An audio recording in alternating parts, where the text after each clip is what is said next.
Spider-Man. Il y a quelques mois, l'avenir du tisseur de toile préféré de nombreux fans de Marvel et même de nombreux fans de comics, de nombreux fans de films et de nombreux fans de manière générale était tout tracé. Aujourd'hui, si on analyse certaines choses, on voit que l'avenir du tisseur est plutôt incertain dans certains sens. Bienvenue sur la chaîne Nightverse. Si tu aimes les théories farfelues, que tu aimes les théories qui n'arriveront peut-être jamais, mais qui ont peut-être 1% de chance de véritablement se produire un jour, je pense que tu es au bon endroit. Mais avant tout, si t'es un fan de Marvel, ouais, je te le dis, t'es au bon endroit. Donc assieds-toi, prends-toi un petit truc à manger, prends-toi un petit truc à boire, et nous, on va parler Spider-Man. Le moins qu'on puisse dire, c'est qu'on n'a pas manqué de différentes adaptations de l'homme araignée ces dernières décennies. Les plus notables sont bien évidemment Tobey Maguire, Andrew Garfield, et dernièrement, le grand Tom Holland. Et je dis grand Tom Holland, mais il a très probablement la plus mauvaise trilogie des trois. Néanmoins, au box-office, les résultats sont différents. C'est clairement le Spider-Man le plus rentable de l'histoire, avec des succès juste énormes. Notez que le dernier film, Spider-Man No Way Home, est l'un des plus grands succès de Sony et l'un des plus grands succès de Marvel au cinéma. Et pourtant, encore une fois, si on met notre côté fanservice du moment de côté, le film était un vrai raté. Quand on pense à tout ce qu'ils auraient pu faire et qu'ils n'ont pas fait, oui, c'est une immense déception, ce Spider-Man No Way Home. On a également eu les jeux Insomniac, qui ont véritablement ramené le tisseur de toile Peter Parker au devant de la scène, et qui sont imposés comme les meilleurs jeux de super-héros, peut-être en compétition avec les Arkham, de tous les temps. Alors qu'il y a quelques mois, il paraissait clair que Spider-Man Tom Holland en avait encore pour un bon moment du côté de Sony et du côté du MCU, aujourd'hui les choses sont un petit peu plus incertaines.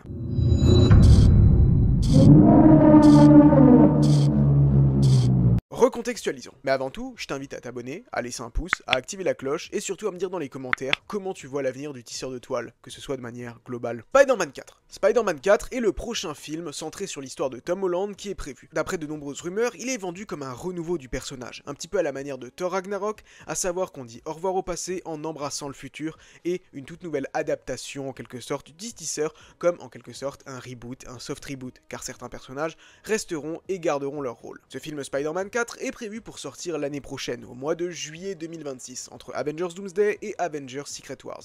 Néanmoins, il y a quelques jours, nous avons eu l'annonce du casting de Avengers Doomsday, et grosse surprise, Tom Holland n'en faisait pas partie. Alors que ces mêmes sources nous rapportaient il y a quelques temps que Tom Holland avait re-signé pour au moins une trilogie Spider-Man et quelques autres projets annexes, dont très probablement Avengers Doomsday, Avengers Secret Wars et un autre projet, aujourd'hui ces choses-là sont plus qu'incertaines, car ces mêmes rumeurs nous rapportent aujourd'hui que le contrat de Tom Holland ne serait désormais plus fixe, que apparemment il n'aurait pas encore signé pour revenir dans Avengers Doomsday, alors que le tournage est censé commencer dans moins d'un mois. Si je devais parier, je dirais qu'évidemment que Peter Parker Tom Holland sera présent dans ce film Avengers Doomsday, peut-être dans un rôle moins important car il est actuellement occupé sur le tournage du film The Odyssey de Christopher Nolan.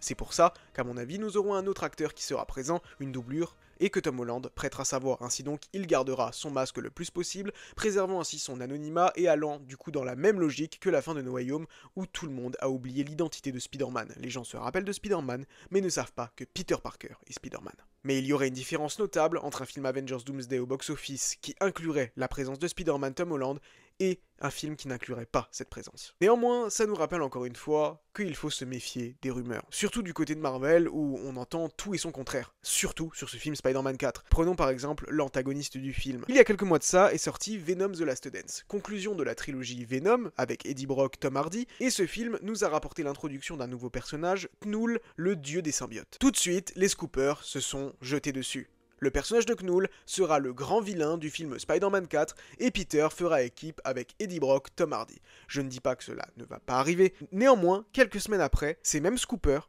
ont clairement eu un discours très différent en disant que non, ça n'arriverait pas, et qu'il en était terminé de l'idée de Knull dans Spider-Man 4. Pourquoi ? Car officiellement, nous avons appris que justement, l'univers de Sony avait l'intention de se reboot et qu'il en était terminé des spin-offs. Cette décision a été prise juste au moment de Kraven le Chasseur, qui est un énorme flop. Aujourd'hui, ce Sonyverse est officiellement mort. Peut-être que nous aurons une apparition, un caméo de Eddie Brock Venom dans l'un des prochains films Avengers ou dans Spider-Man 4, ce n'est pas impossible, ça pourrait arriver car le personnage est le plus populaire de ce Sonyverse, mais je n'y mettrai pas ma main à couper. Et on le sait, Sony a l'intention de reboot son univers et de rapporter quelque chose de nouveau. Les dernières rumeurs évoquent le fait de justement ramener un certain Spider-Man Miles Morales en live action. Miles Morales sur lequel on va revenir juste après. Après ça, les rumeurs, encore une fois, se sont défoulées. L'apparition du Shocker, l'apparition du Scorpion, qui était déjà introduit avec Michael Mando dans le premier film Spider-Man Homecoming sorti en 2017, un retour de Vulture, une apparition d'un nouveau Doc Ock, bref, tous les méchants de Spider-Man y sont passés, et récemment en date, nous avons le personnage du Caméléon. Donc voilà. Pour vous dire que actuellement rien n'est fiable. Hormis le fait que Sadie Sink devrait jouer un nouveau personnage qui est officiellement confirmé au casting. Peut-être Mary Jane ou peut-être Jean Grey. Ce sont les deux personnages dont on parle actuellement le plus. Si je vous dis que l'avenir de Tom Holland semble incertain, c'est car il a lâché une bombe il y a maintenant quelques mois de ça qui pour moi remet tout en question.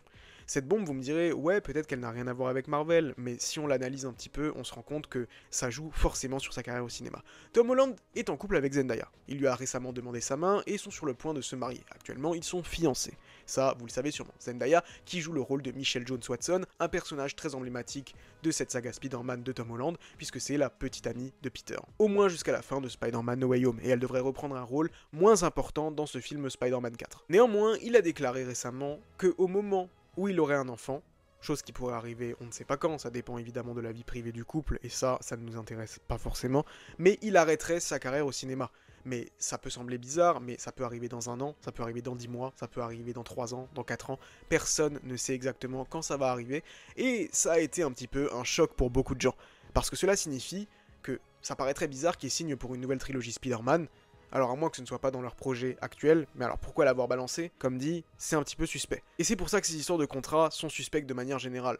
Car notez une chose, c'est que comme dit, ces rumeurs déclarées il y a quelques mois en mode fiable à 100%, que oui, Tom Holland avait bel et bien signé un nouveau contrat où il apparaîtrait dans au moins 3 nouveaux films Spider-Man et 3 autres films du MCU, ou séries, mais probablement films, et aujourd'hui on dit que c'est même pas sûr qu'il sera dans Avengers Doomsday car son contrat apparemment ne serait pas encore officialisé. Donc, voilà, c'est étrange. Si vous voulez, les scoopers s'adaptent un petit peu aux news officielles du moment, et parfois certaines choses sortent vraies et certaines choses sortent fausses, mais c'est tellement devenu la mode du côté de Marvel qu'aujourd'hui, plus grand chose malheureusement est extrêmement fiable. De son côté, Marvel a aussi subi beaucoup de défaites ces dernières années, et c'est pour ça qu'ils envisagent un soft reboot, voire même un reboot, après ce film Avengers Secret Wars.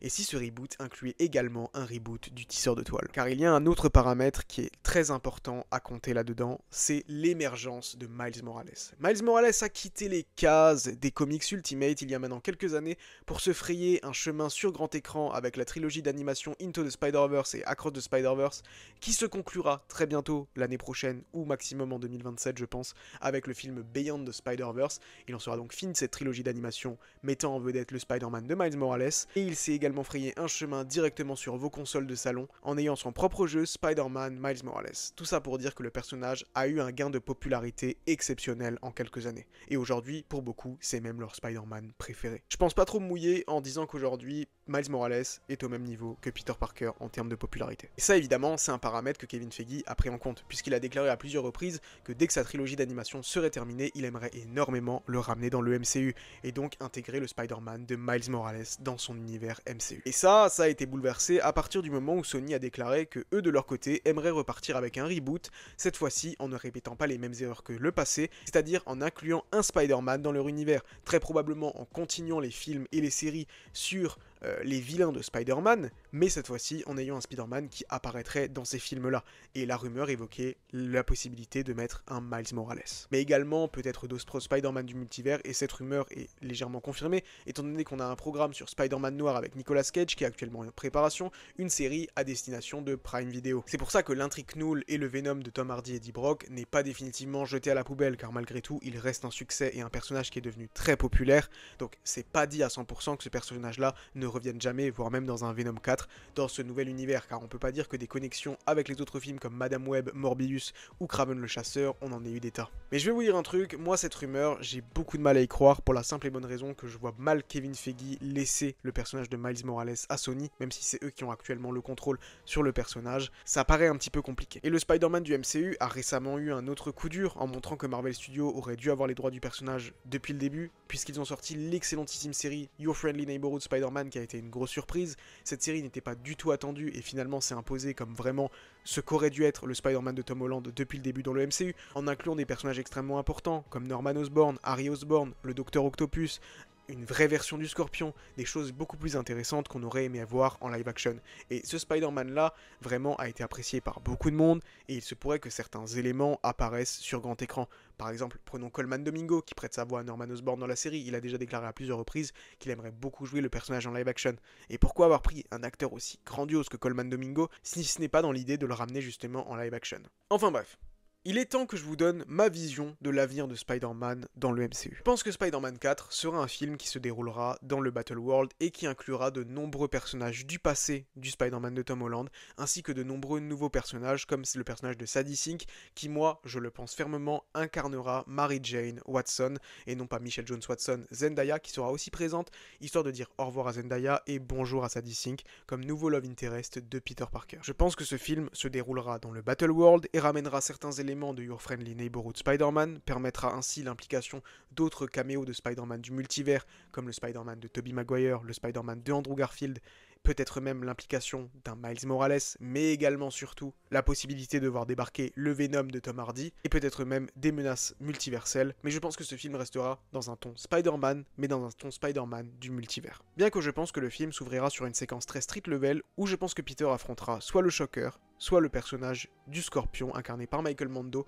dans une version qui ressemblera à Your Friendly Neighborhood Spider-Man, mais en live action. Ce film prendra place soit durant Doomsday, soit après les événements de Doomsday, cela dépendra évidemment de la présence ou non de Tom Holland dans ce film Avengers. Et je pense qu'après Avengers Secret Wars, Tom Holland restera. Il ne mourra pas, je ne pense pas qu'il est destiné à mourir, mais encore une fois, ça pourrait être une des très grosses surprises de ces films Avengers, car on le sait, certains personnages n'y resteront pas vivants, et il y aura un soft reboot, par exemple, attendez-vous à un nouveau Doctor Strange à la fin de Benedict Cumberbatch, attendez-vous à la fin de Chris Hemsworth en Thor, et un nouveau Thor après ça, comme un nouvel Iron Man, un nouveau Captain America, c'est dans cette optique-là qu'on va, et Peter Parker pourrait faire partie de ces personnages-là, ça n'est pas à exclure, bien que je ne pense pas que ce soit le plus probable. Je pense bien qu'il y aura encore au moins 2 autres films Spider-Man avec Peter Parker qui introduiront le personnage de Miles Morales, et certains personnages qui seront introduits via ce Battle World resteront, tandis que d'autres disparaîtront, histoire de recréer un nouvel équilibre dans ce nouveau Spider-Man de Tom Holland, en ramenant par exemple le personnage de Coleman Domingo, Norman Osborn et son fils en live action, ainsi que d'autres personnages de Your Friendly Neighborhood Spider-Man, peut-être même une nouvelle Tante May, je ne sais pas,